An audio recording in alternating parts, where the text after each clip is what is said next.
Assalamualaikum warahmatullahi wabarakatuh. Kami dari kelompok satu beranggotakan saya sendiri Adiki Atama Putra dengan NPM 2011111086 dan Muhammad Yusrizal dengan NPM 205111026. Materi yang akan kami sampaikan yaitu penyelesaian perselisihan perburuhan. Definisi perselisihan perburuhan menurut UU nomor 22 tahun 1957. Perselisihan perburuhan adalah perselisihan antara majikan dan serikat buruh tentang tidak adanya penyesuaian paham mengenai hubungan kerja, syarat-syarat kerja, dan atau keadaan perburuhan.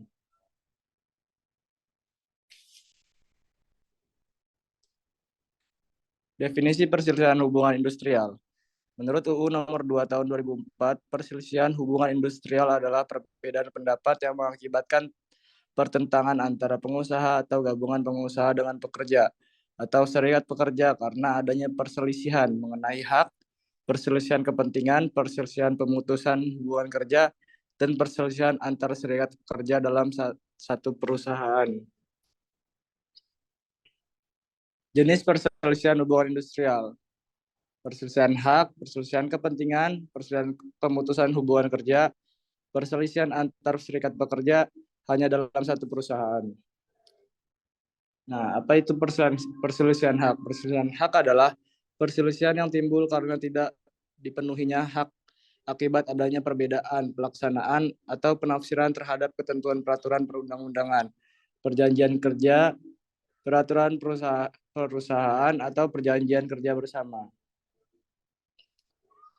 Perselisihan kepentingan. Perselisihan kepentingan adalah perselisihan yang timbul dalam hubungan kerja karena tidak adanya kesesuaian pendapat mengenai pembuatan dan atau perubahan syarat-syarat kerja yang ditetapkan dalam perjanjian kerja atau peraturan perusahaan atau perjanjian kerja bersama. Selanjutnya, perselisihan pemutusan hubungan kerja. Perselisihan pemutusan hubungan kerja adalah perselisihan yang timbul karena tidak adanya kesesuaian pendapat mengenai pengakhiran hubungan kerja yang dilakukan oleh salah satu pihak. Perselisihan antar serikat pekerja. Perselisihan antar serikat pekerja adalah perselisihan antara serikat pekerja dengan serikat pekerja lainnya hanya dalam satu perusahaan karena tidak adanya persesuaian paham mengenai keanggotaan, pelaksanaan hak, dan kewajiban ke serikat pekerja. Selanjutnya yaitu perundingan bipartit. Perundingan bipartit adalah perundingan antara pekerja atau serikat pekerja dengan pengusaha untuk menyelesaikan perselisihan hubungan industrial, yaitu menghasilkan risalah. Dalam isi risalah ini, yang pertama, nama lengkap dan alamat para pihak, lalu tanggal dan tempat perundingan, lalu pokok masalah atau alasan perselisihan, lalu pendapat para pihak, kesimpulan atau hasil perundingan, dan yang terakhir, tanggal serta tanda tangan para pihak yang melakukan perundingan.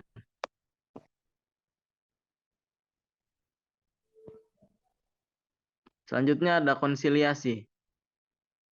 Konsiliator orang swasta yang terdaftar dan diangkat oleh instansi ketenagakerjaan setempat.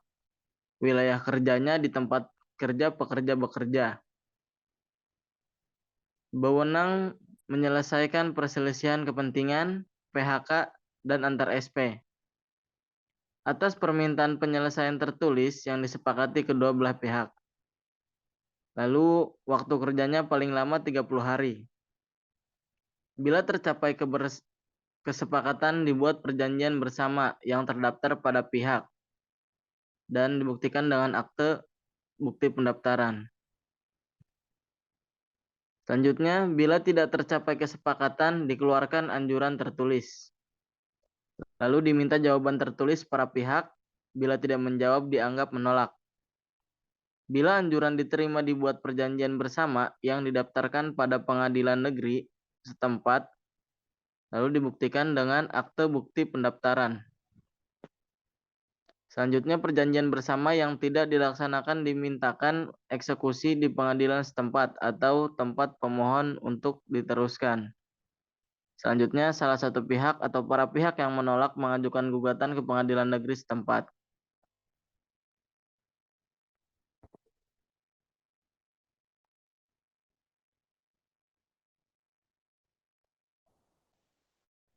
Selanjutnya ada mediasi,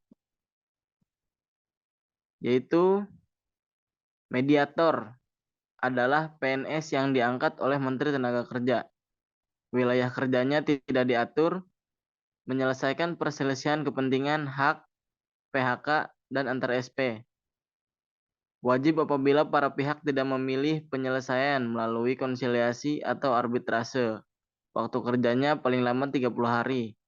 Bila tercapai kesepakatan dibuat perjanjian bersama yang didaftar para pihak dengan akte bukti pendaftaran. Bila tidak tercapai kesepakatan dikeluarkan anjuran tertulis. Lalu diminta jawaban tertulis para pihak. Bila tidak menjawab dianggap menolak. Bila anjuran diterima, dibuat perjanjian bersama yang didaftarkan pada pengadilan negeri setempat dengan akte bukti pendaftaran. Perjanjian bersama yang tidak dilaksanakan dimintakan eksekusi di pengadilan setempat atau tempat permohonan yang diteruskan. Lalu salah satu pihak atau para pihak yang menolak mengajukan gugatan ke pengadilan negeri setempat.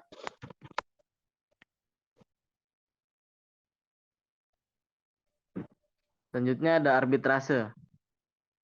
Arbitor adalah orang swasta yang diangkat oleh Menteri Tenaga Kerja setelah lulus ujian seleksi. Wilayah kerjanya di seluruh Indonesia. Berwenang menyelesaikan perselisihan kepentingan antar SP. Dipilih berdasarkan kesepakatan tertulis para pihak dengan suatu surat perjanjian arbitrasi. Arbiter yang ditunjuk boleh tunggul atau gasal, yaitu 3 orang. Waktu kerjanya paling lama 30 hari. Bila mendapat penunjukan memberitahu secara tertulis. Dibuat perjanjian penunjukan arbitrator. Setelah itu tidak boleh menarik diri kecuali dengan persetujuan kedua belah pihak atau pengadilan negeri dengan alasan yang sah. Apabila diragukan hubungan kerja atau keluarganya, para pihak dapat mengajukan tuntutan ingkar kepada pengadilan negeri yang tidak dapat dilakukan perlawanan. Bila tercapai kesepakatan dibuat akte perdamaian yang didaftar para pihak dengan akte bukti pendaftaran. Lalu bila tidak tercapai kesepakatan dikeluarkan putusan arbiter. Bila putusan diterima dibuat akte perdamaian yang didaftarkan pada pengadilan negeri setempat dengan bukti akte pendaftaran. Akte perdamaian ini yang tidak dilaksanakan dimintakan eksekusi di pengadilan setempat atau tempat pemohon untuk diteruskan. Salah satu pihak para pihak yang menolak mengajukan permohonan pembatalan ke MA.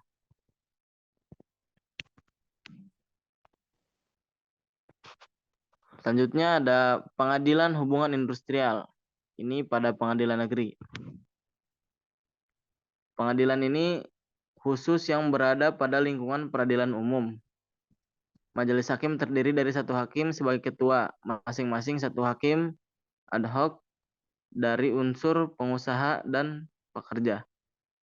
Kecuali ditentukan lain dalam UU PPHI yang berlaku hukum secara perdata.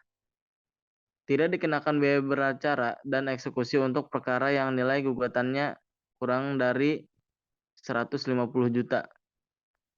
Hakim ad hoc tidak boleh merangkap jabatan sebagai anggota lembaga tinggi negara, kepala daerah, lembaga legislatif daerah, PNS, TNI Polri, pengurus partai, pengacara, mediator, konsiliator, arbiter, dan pengurus SP atau OP.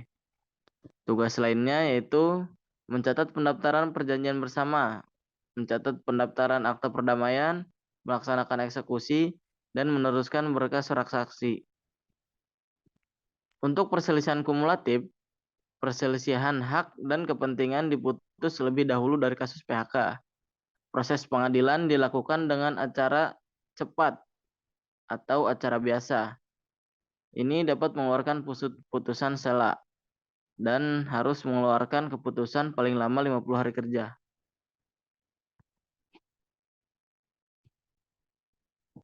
Selanjutnya ada pengadilan tingkat kasasi atau tingkat MA. Majelis hakim sama dengan majelis di pengadilan negeri. Tata cara permohonan kasasi sesuai dengan per UU yang berlaku. Putusan telah dikeluarkan paling lama 30 hari kerja sejak permohonan kasasi diterima. MA berwenang membatalkan keputusan arbitrase.